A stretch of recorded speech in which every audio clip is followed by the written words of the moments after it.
grandecitos que los cocos. Los bacilos miden de 1 a 10 micras. Los cocos tienen un diámetro de 0,2. O sea, entre el coco tiene un diámetro de aquí a aquí de 0,2 a 2 micras. O sea, son sumamente pequeños. Las bacterias a veces están solitas, aisladas en eso, como vemos acá. Este es un coco, este es un bacilo. Pero a veces se agrupan.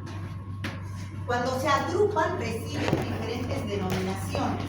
Y ahora en adelante ustedes tienen que saber que un coco es redondo. Acuérdense de los cocos, yo creo que todos conocen los cocos, ¿o no? ¿Sí o no? Sí. ¿Cómo es un coco? Redondo, ¿no es cierto? No es largo. Entonces, coco.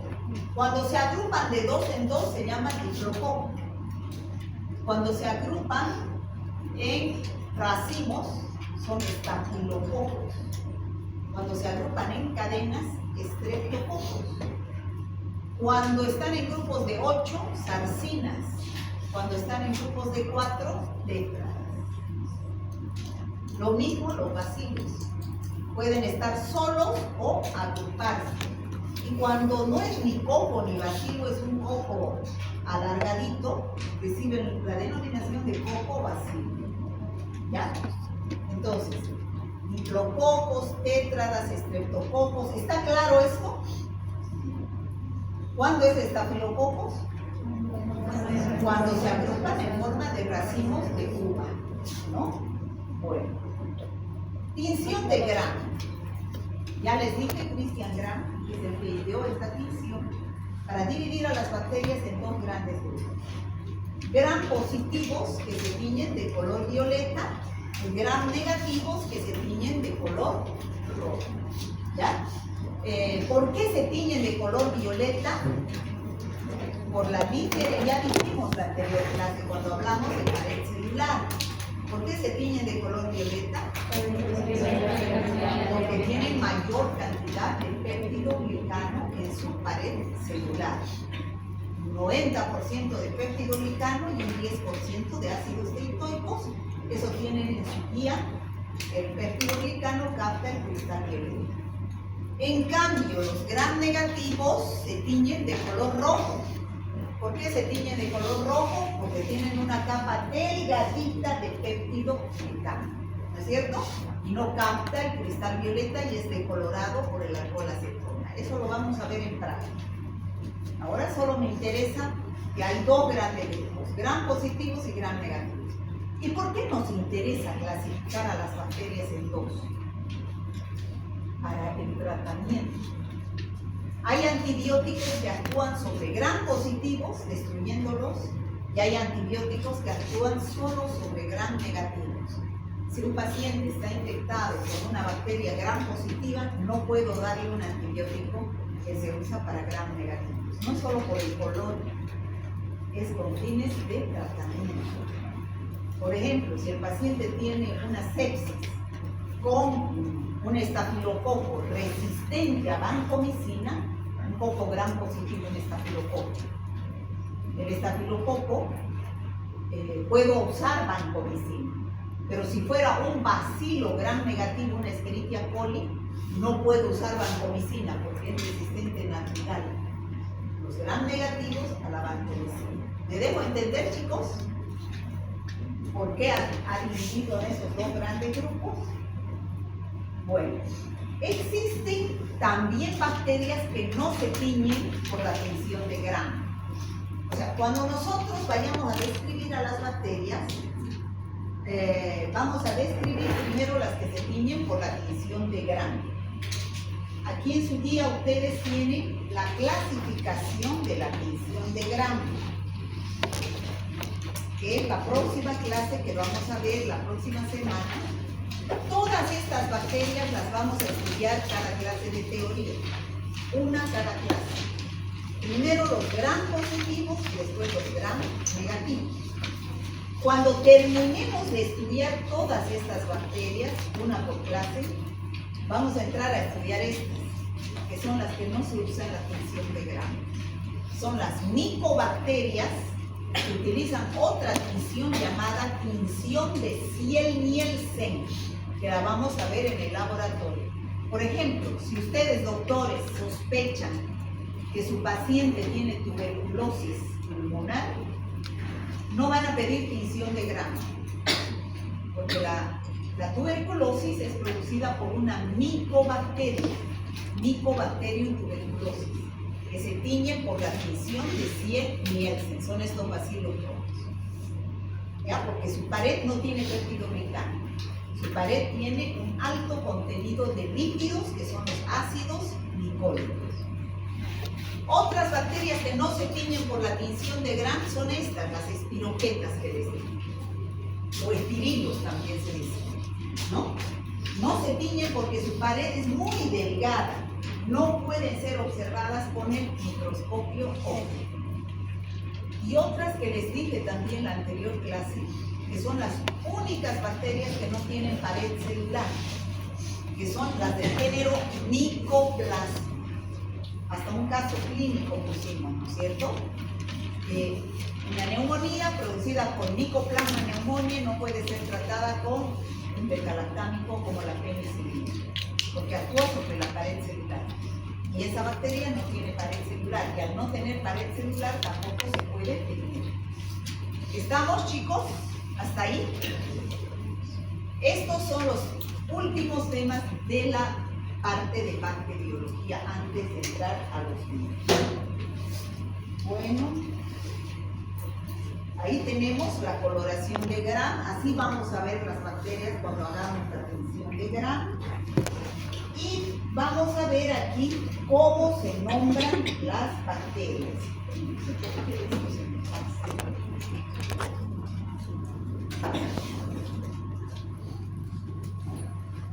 ¿Cómo se nombran a las bacterias? A ver, ¿usted cómo se llama? Daniel Berríos. Daniel Berríos, ¿qué? Quiere decir que su papá es Berríos y su mamá es Arequipa y él es Daniel, ¿no es cierto? Las bacterias igual se las tiene que nombrar. Las bacterias pertenecen a una familia, que es lo más grande. Entonces, en ese caso, por ejemplo, de él sería Fernando. No. Berríos, la familia sería Berríos Arequipa. En el caso de las bacterias, sería, por ejemplo, la familia de las enterobacterias. Estas enterobacterias tienen una gran cantidad de géneros. Y esta familia Berríos Arequipa tiene varios hijos también. Mi papá debe tener varios hermanos, ¿no? Entonces es la familia Berríos que tiene bastantes hijos, igual las bacterias. Aquí ya no sería el abuelo, aquí sería el padre, ¿no es cierto? Y los hermanos del padre. Aquí se llaman géneros. Por ejemplo, en la familia de las enterobacterias hay género Salmonella, género Shigella, género Escherichia, género Serratia, género Salmonella. Este es como es el apellido, ¿ya?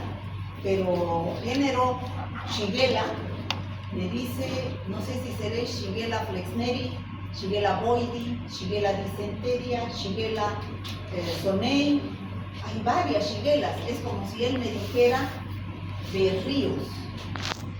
Berríos. Pero será Daniel, será su hermana María, será su hermana Juana, será su hermano Juan.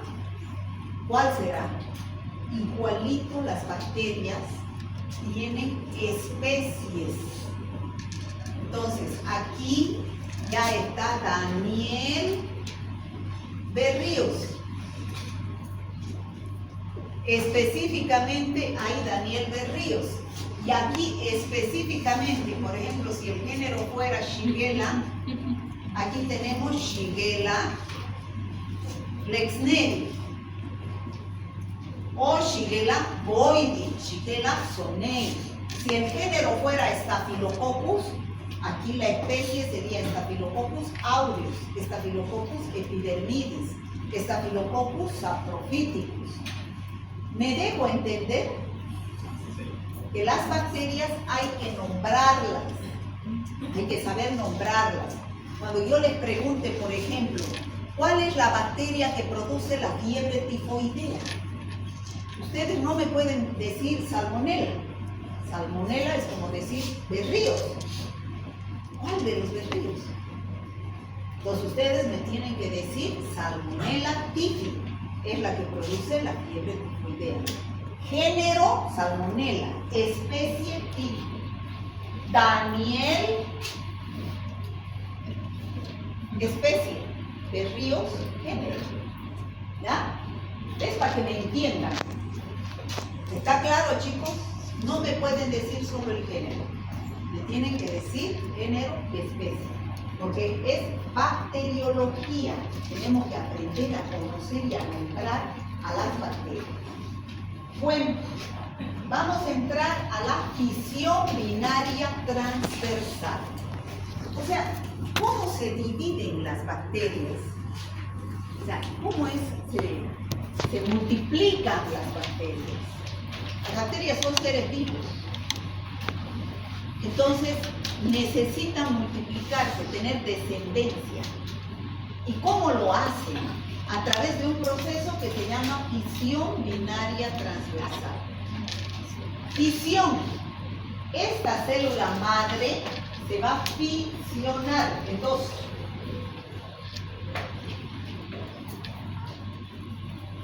Dando lugar a dos células hijas exactamente iguales.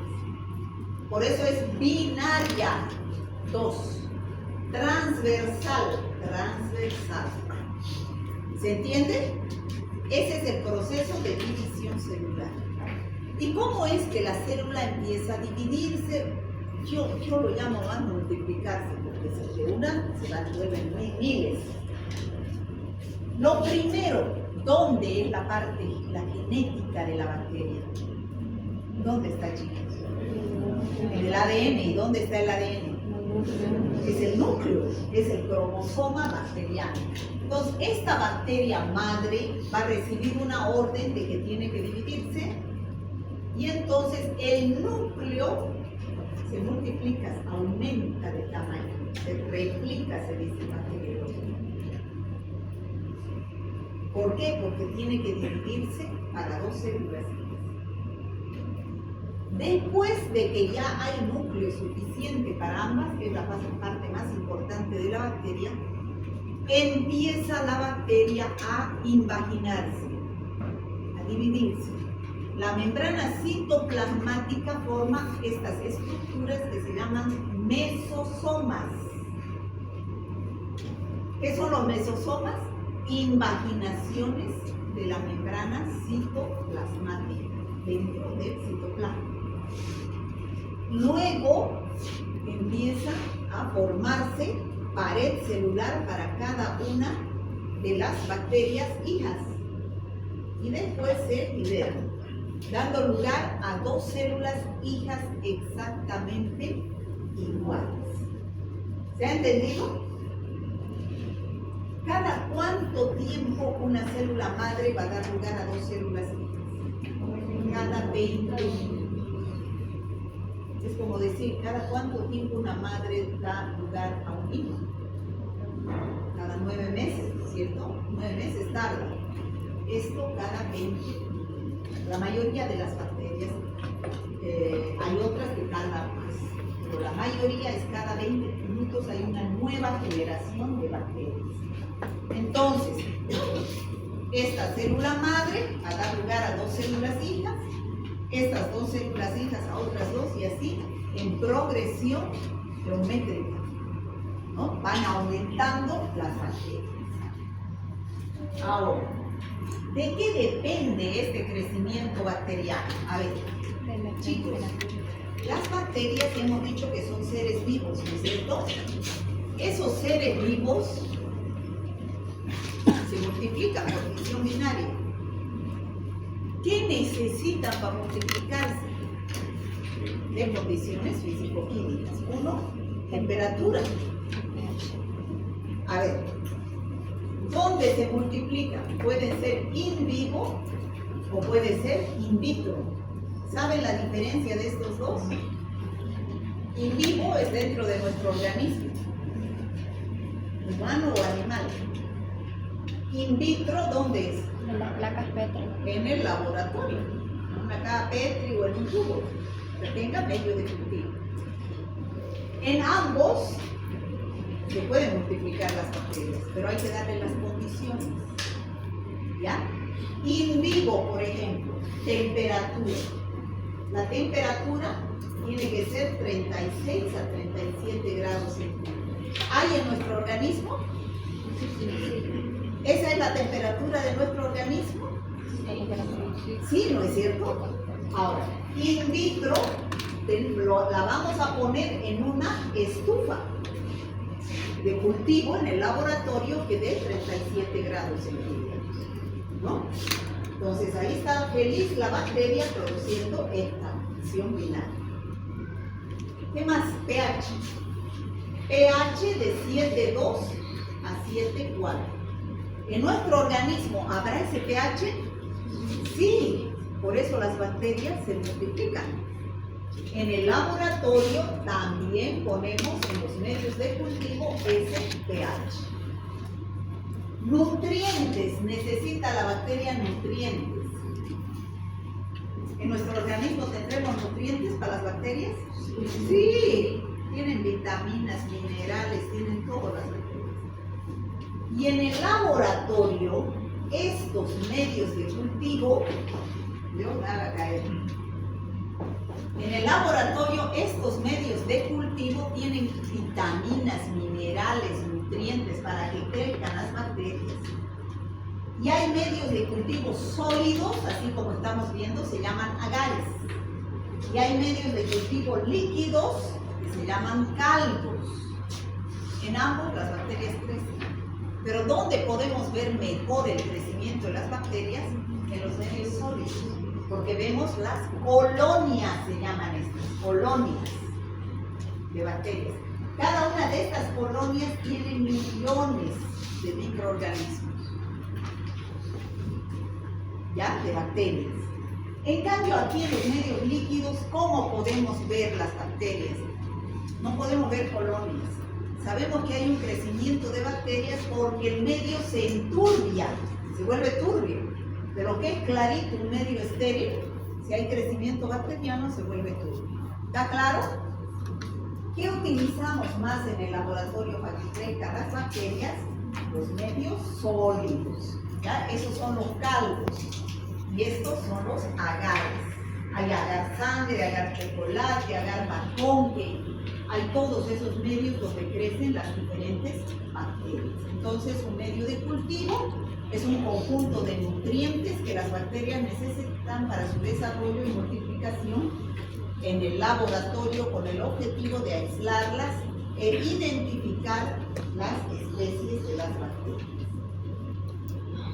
Bueno, como les decía, a las 24 horas vamos a tener, cada 20 minutos hay una nueva generación, 20 minutos una nueva generación, pero a las 24 horas ya vamos a tener las colonias con millones de bacterias en el medio de cultivo. Esas bacterias crecen, esas son las colonias, en diferentes medios de cultivo, en diferentes colores, de acuerdo al tipo de bacteria que es. Bueno, y ahora vamos a hablar cómo es el crecimiento de las bacterias en función del tiempo. ¿Cómo es que crecen las bacterias? Atiéndame esto, chicos, por favor. Ya algo he hablado. Algo he hablado ya de la curva del crecimiento bacteriano. Tiene 4 etapas. La fase de latencia, la fase exponencial, estacionaria y degradación hormonal. Cuando yo siembro, por ejemplo, este paciente, hay un paciente que tiene neumonía, está tosiendo, y el médico, ustedes le dicen, lleve su esputo al laboratorio. Lleva al laboratorio su esputo en un frasquito y en el laboratorio lo sembramos en los medios de cultivo. Sembramos para que crezca y sepamos qué bacteria es. Pero no lo sembramos y crece rapidito. Hay que esperar ¿cuánto tiempo? 24 horas. Durante esas 24 horas, ¿qué sucede?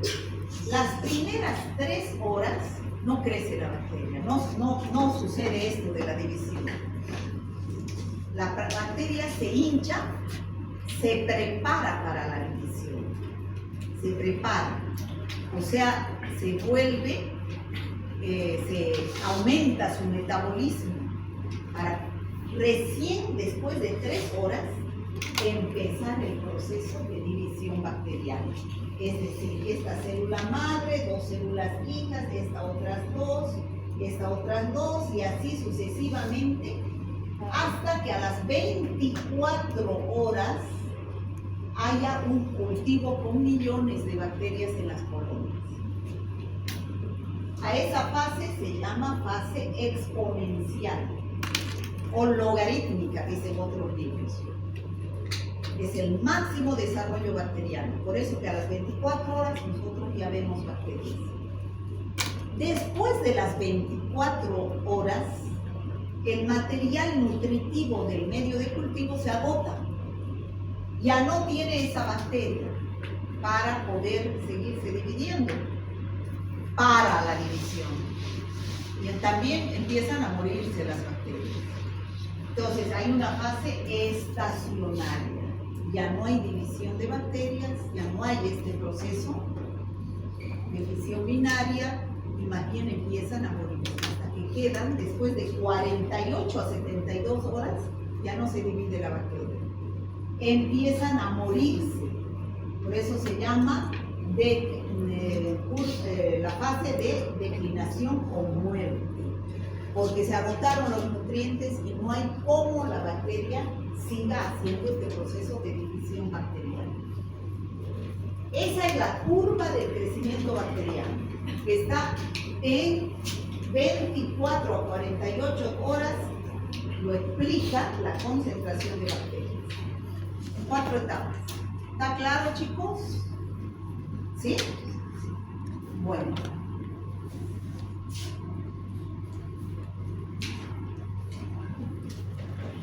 Ahora, las bacterias, en cuanto a su fisiología, necesitan energía. Y de acuerdo a de dónde obtengan la energía las bacterias, se dividen en 2 grandes grupos, fotótrofas y quimiótrofas. Si las bacterias obtienen la energía de la luz natural del sol, se llaman fotótrofas. Si las bacterias obtienen energía de reacciones químicas que se producen en el laboratorio, se llaman quimiótrofas. ¿Cuál es la energía que obtienen las bacterias? ATP. ¿No? ATP, aminoácido-fosfato, mediante el proceso de metabolismo, catabolismo, pero así se clasifican de acuerdo a la fuente de donde obtienen energía. ¿Ya? Ahora, las bacterias también necesitan carbono.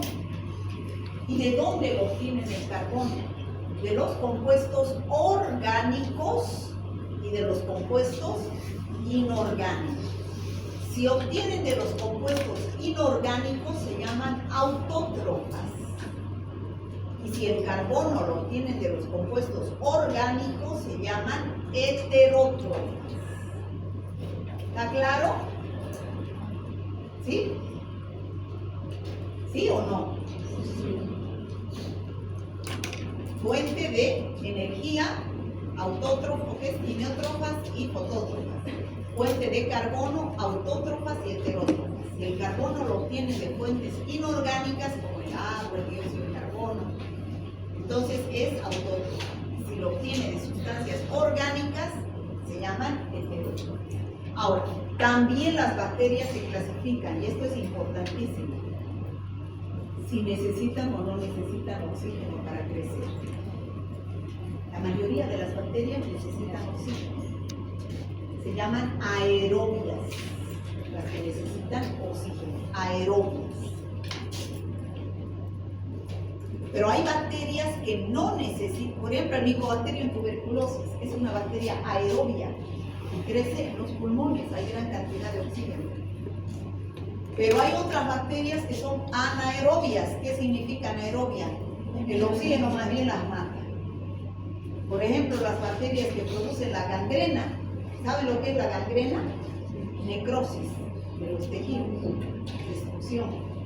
El Clostridium perfringens produce gangrena y es anaerobia. Y como en ese lugar hay destrucción del tejido, no hay oxígeno, no hay circulación, por eso es que prolifera. Cuando ustedes sospechen como médicos que una afección está produciendo una bacteria anaerobia, tienen que decir al laboratorio que tengan cuidado de no contaminar con oxígeno, porque si no, no va a crecer. ¿Ya? Hay bacterias que son microaerófilas. Microaerófilas. ¿Qué quiere decir microaerófilas? Que necesitan 5 a 10% de dióxido de carbono. 5 a 10% de dióxido de carbono para poder crecer. Entonces ahí necesitamos una lata o un frasco donde pongamos las bacterias sembradas en las cajas Petri y al final y pongamos una vela. Tienen en su guía los métodos de incubación. Está bien clarito ahí los métodos de incubación. Aquí en la página 31. Se pone un frasco con los medios de cultivo y ahí en el último medio de cultivo colocan una vela encendida, así como está en la figura, encendida, es la página 31. Entonces se lo tapa y ese frasco se pone a la estufa. Esta es la estufa. ¿Qué es lo que está haciendo esa vela encendida? Está consumiendo el oxígeno del medio ambiente. Está desprendiendo dióxido de carbono. Cuando haya esa concentración de 5 a 10% de dióxido de carbono, las bacterias microaerófilas empiezan a crecer. ¿Ya? En cambio, este de acá del medio es para anaerobios. Aquí no hay nada de oxígeno para que crezcan las bacterias. Y este es aerobios. Así directamente en la tierra se ponen las cajas. ¿Ya? Y las facultativas son aquellas que pueden crecer en presencia o ausencia de oxígeno. ¿Ya? ¿Ya está la lista? Todavía, doctor. ¿Dónde está? Por allá. Ahora, como les decía, chicos, las bacterias necesitan de pH, temperatura para poder crecer. ¿Cuánto es el pH que necesitan? 7,2 a 7,6. La mayoría crecen a ese pH. Pero hay bacterias que se salen de la norma, de las reglas, y que crecen a un pH ácido. ¿Cuánto es ácido? 3, 4, 5 de pH. Entonces, si se salen de eso, las bacterias son acidófilas. Crecen a un pH ácido. El ejemplo más notorio de bacterias que son acidófilas, en la vagina de las mujeres en edad fértil, es decir, desde los 12 años que baja su menstruación hasta la menopausia, entonces hay unas bacterias en la vagina que se llaman Lactobacillus acidophilus, llamados también bacilos de Doderlein. Todas ustedes tienen en la vagina esos bacilos, como microbiota. Y entonces esas bacterias viven a un pH ácido, porque la vagina tiene pH ácido. Pero esas son solamente algunas. Ahora, hay otras que viven a un pH alcalino. Lo contrario, 8, 9 de pH. ¿Me entienden lo que es el pH? ¿No? Sí. ¿O no saben lo que es pH? ¿Han llevado? Todavía en el colegio no han llevado. Pero saben, tienen idea lo que es pH. Ácido y alcalino, ¿no? Ya. Entonces, hay bacterias que crecen a un pH alcalino de 8, 9. Por ejemplo, el Vibrio cólera es una bacteria que crece a un pH alcalino. Hay que meterle hidróxido de sodio al medio de cultivo para que la bacteria crezca. ¿Ya? Temperatura, 37 grados. En nuestro organismo in vivo hay esa temperatura.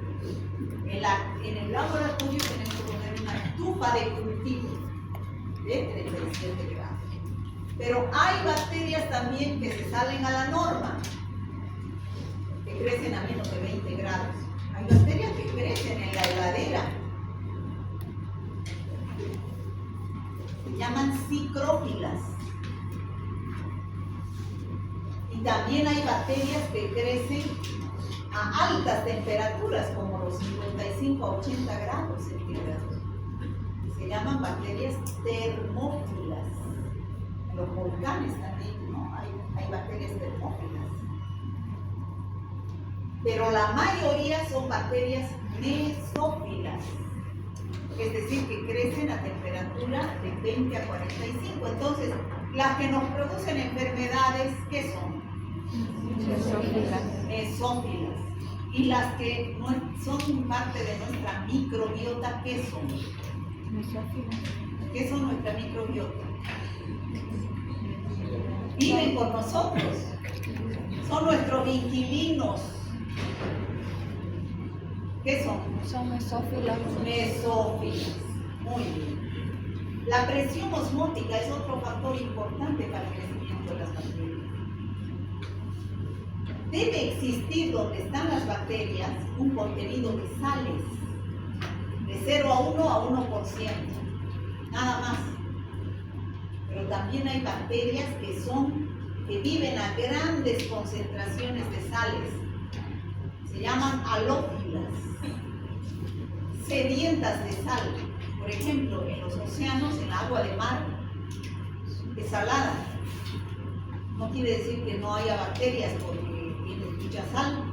Hay bacterias halófilas que crecen en esa agua salada. En el laboratorio hay bacterias que hay que colocarle cloruro de sodio, que es la sal, para que crezcan. ¿Ya? Presencia de oxígeno.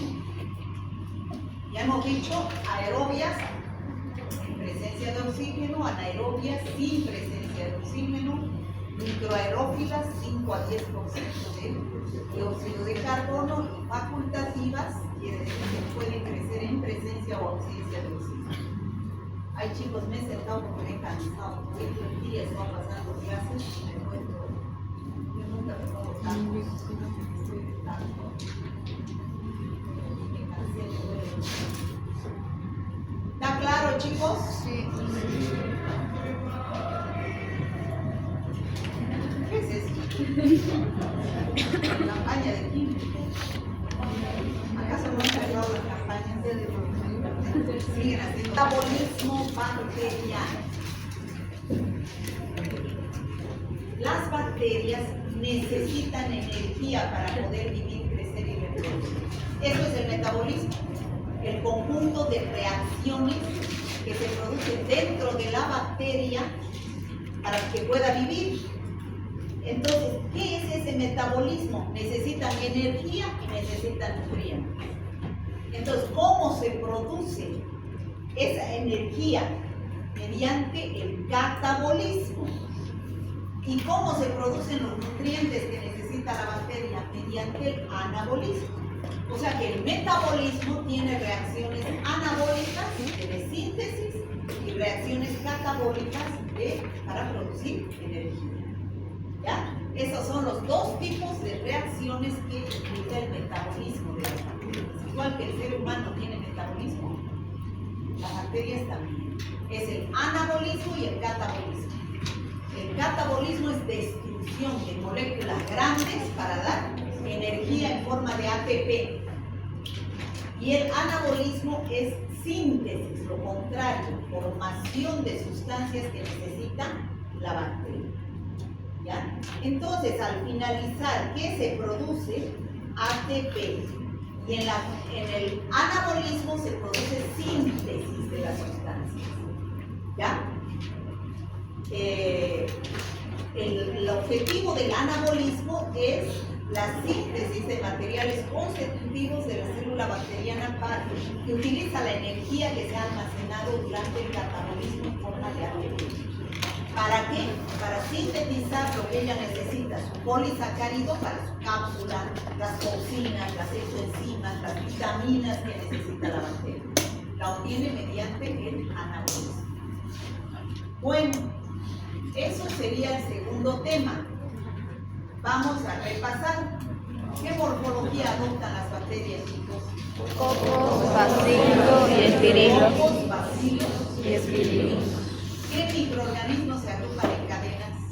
Los cocos Los estreptococos. ¿Y cuál es el racimo? están Los estafilococos.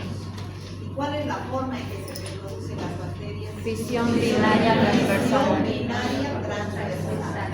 La temperatura óptima de crecimiento de las bacterias patógenas para el hombre, ¿cuál es? 37 grados. 37 grados. Y entonces esas bacterias son mesófilas. ¿Cómo se llaman las bacterias que crecen a menos de 20? Cicrófilas. Y las que crecen entre 55 y 80? Termófilas. ¿A qué se denomina bacteria anaeróbica? No necesitan Oxígeno. Y aerobia necesita oxígeno. Y microaerófila Necesita de 5 a 10% de oxígeno. de 5 a 10% de dióxido de carbono. ¿Qué Dióxido es de el metabolismo bacteriano?